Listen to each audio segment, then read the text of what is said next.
Histórias que habitam nos detalhes, nas pinturas, nas construções e em cada pedaço desta cidade. Peregrinamos até Salvador, na Bahia, para te mostrar que além do mar, essa terra é banhada de muita fé. Uma viagem para mergulhar na história, na espiritualidade, nas curiosidades de diferentes igrejas da capital baiana que ajudam a narrar e se encantar ainda mais pela fé católica brasileira. Gravada no coração do Pelourinho, esta é sem dúvida uma das mais importantes construções sacras do período do Brasil colonial. A Catedral Basílica de Salvador é um símbolo religioso e cultural da cidade, da capital baiana, repleta de beleza, fé e encanto. Vamos conhecer um pouco mais deste tesouro católico.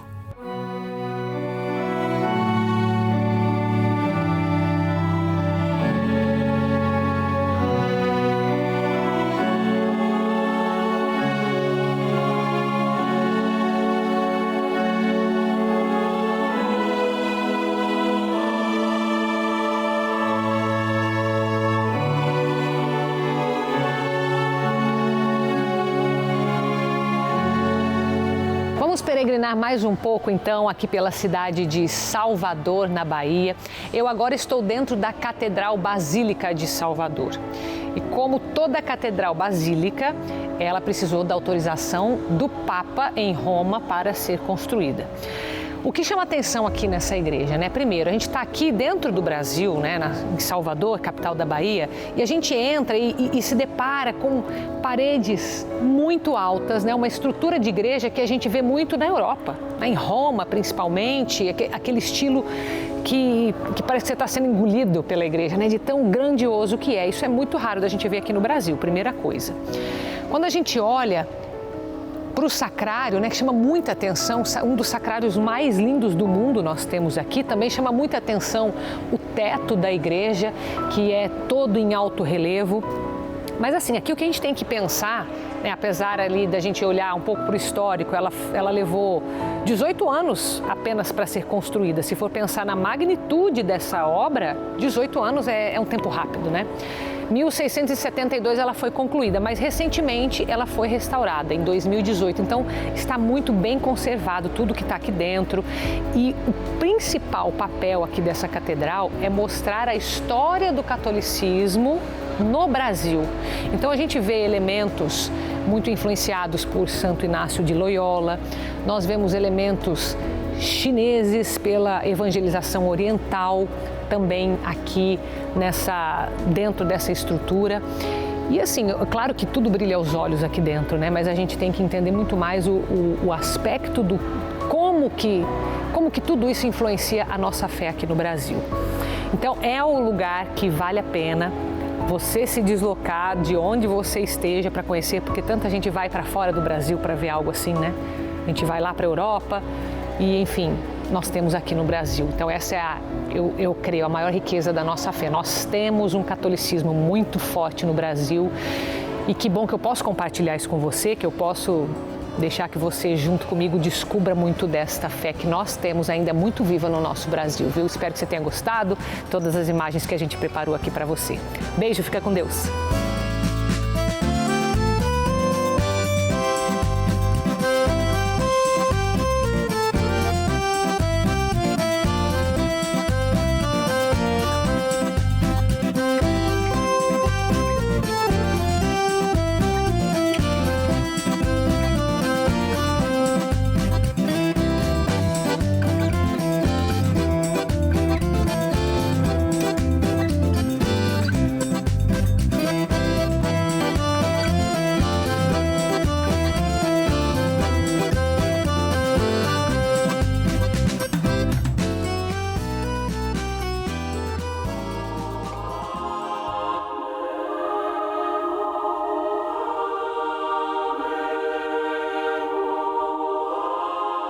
No interior da famosa Igreja Ordem Terceira do Carmo, um templo histórico com mais de 200 anos, encontra-se a imagem do Senhor morto, uma escultura de madeira incrustada com cerca de 2.000 pedras preciosas que lembram o rubi e que representam as chagas de Jesus.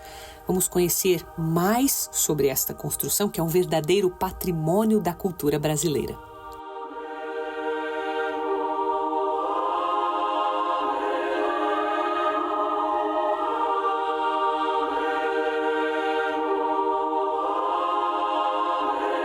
Estou aqui peregrinando em Salvador, na Bahia, junto com você que me acompanha.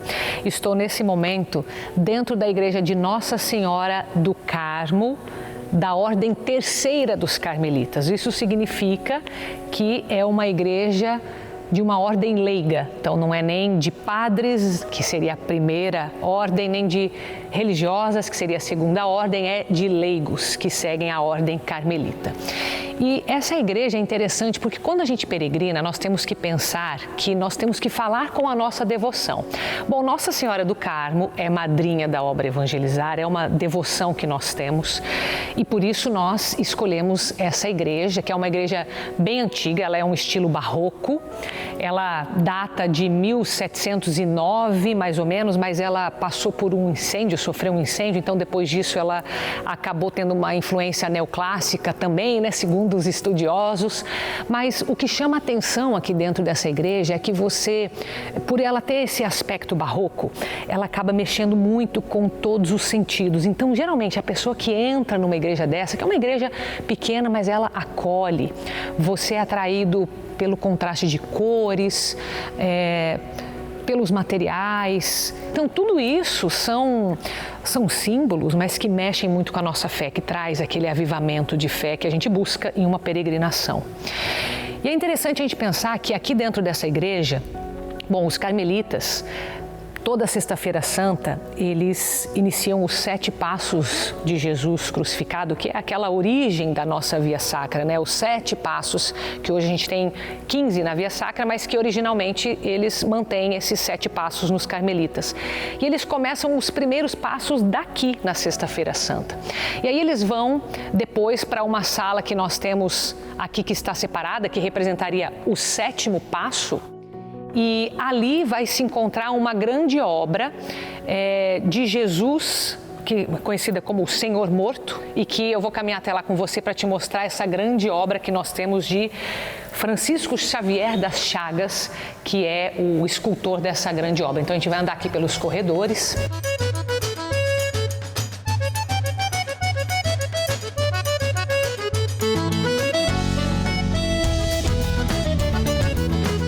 Essa imagem aqui, ela pesa em torno de 60 quilos, ela é feita de madeira, né?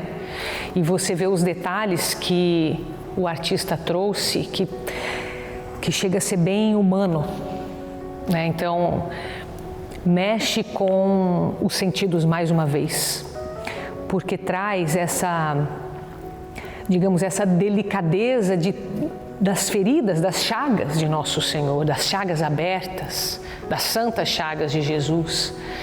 Ele reflete também as chamadas pedras de rubis, mas não são rubis verdadeiramente, mas claro, remetendo à preciosidade que é o sangue de Jesus.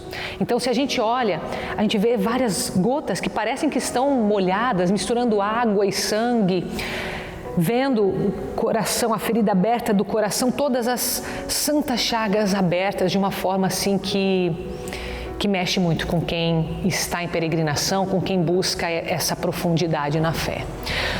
Tudo isso aqui, ó, nessa igreja dos Carmelitas que nós tivemos a oportunidade de poder conhecer e que agora eu compartilho com você. Espero que isso também de alguma forma mexa dentro da sua fé, tá? Um beijo, fica com Deus.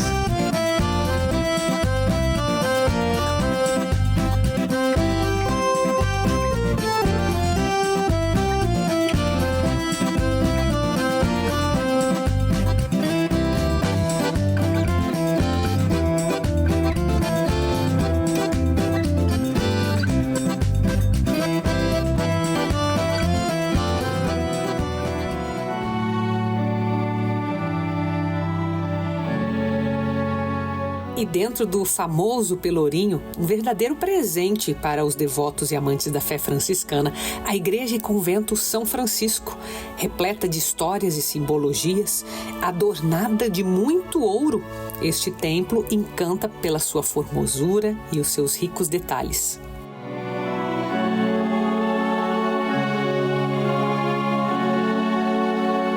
Que bom ter a sua companhia quando eu estou peregrinando pelo Brasil, aqui em Salvador, capital da Bahia. Estou no bairro Pelourinho, dentro da Igreja e Convento São Francisco de Assis. Então, para você que tem essa devoção, você precisa conhecer essa igreja, porque em primeiro lugar é uma igreja barroca. Então, é aquela igreja que traz elementos assim bem visuais.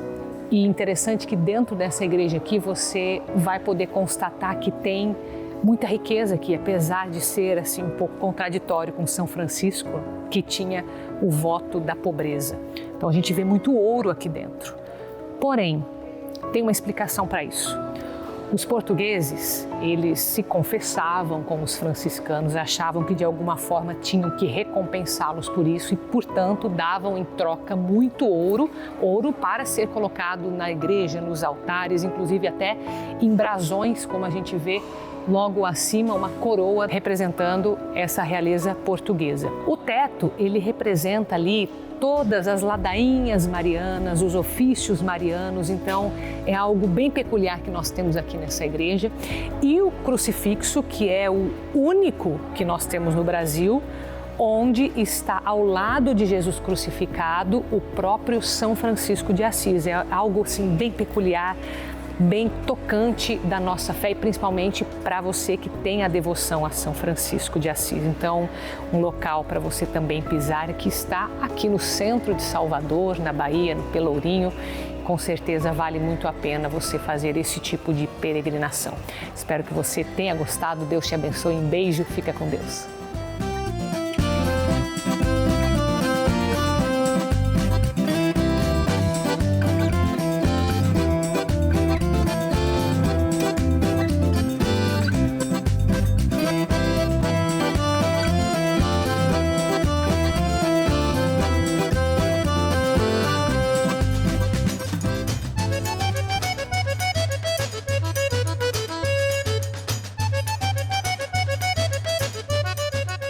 Rezar e trabalhar, a regra de São Bento, que segue dando bons frutos na capital baiana, como é o caso do Mosteiro das Monjas Beneditinas de Salvador.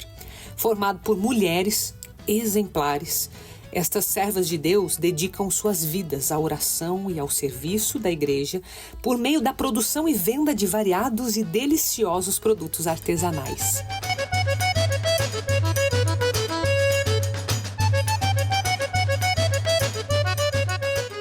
O Mosteiro das Monjas Beneditinas é um lugar que, onde quer que você vá no Brasil, vale a pena você fazer uma visita. Eu, quando estive em peregrinação em Campos do Jordão, eu passei para visitar as monjas e agora em Salvador passo novamente e tem um motivo muito especial e eu quero compartilhar exatamente o motivo disso. Bom, primeiro, essas monjas, elas existem para seguir a regra de São Bento, por isso são beneditinas, e para rezar pela igreja. Então, só isso a gente já entende que é um trabalho muito importante que elas fazem, que é pela espiritualidade e que não aparece, certo? Além disso, a forma como elas se organizam para, digamos, se sustentar mesmo é muito interessante, porque como é regra de São Bento, e São Bento ensinava o ora e labora, ou seja, reze e trabalhe. E esse trabalho, tanto é o trabalho da própria oração, da própria caridade, mas que elas mesmas empreendem e sustentam todo o custo que elas têm no mosteiro. Então elas não dependem de ninguém para isso. Por isso que essas monjas fazem delícias caseiras como geleias, bolachas, fazem artesanato, roupas para padres e tudo isso para sustentar os próprios custos. Então veja que duas grandes virtudes elas têm: de empreender para manter os custos e, sobretudo, de rezar pela igreja, rezar por aquelas pessoas que não têm tempo porque trabalham muito, ou por aquelas pessoas que não sabem a importância de rezar ou que não se dedicam tanto quanto gostariam ou poderiam. Então, é uma missão muito importante que elas fazem. Então, qualquer lugar que você visite, assim como eu, passei já por 2 cidades e no Brasil tem muitas outras cidades que têm as monjas beneditinas, as mulheres que vivem nos mosteiros, você também pode fazer essa visita e ajudá-las. Bom, aqui em Salvador, além disso, foi o primeiro mosteiro feminino do Brasil. Então, mais uma parte da história para você. É isso, um beijo, fique com Deus.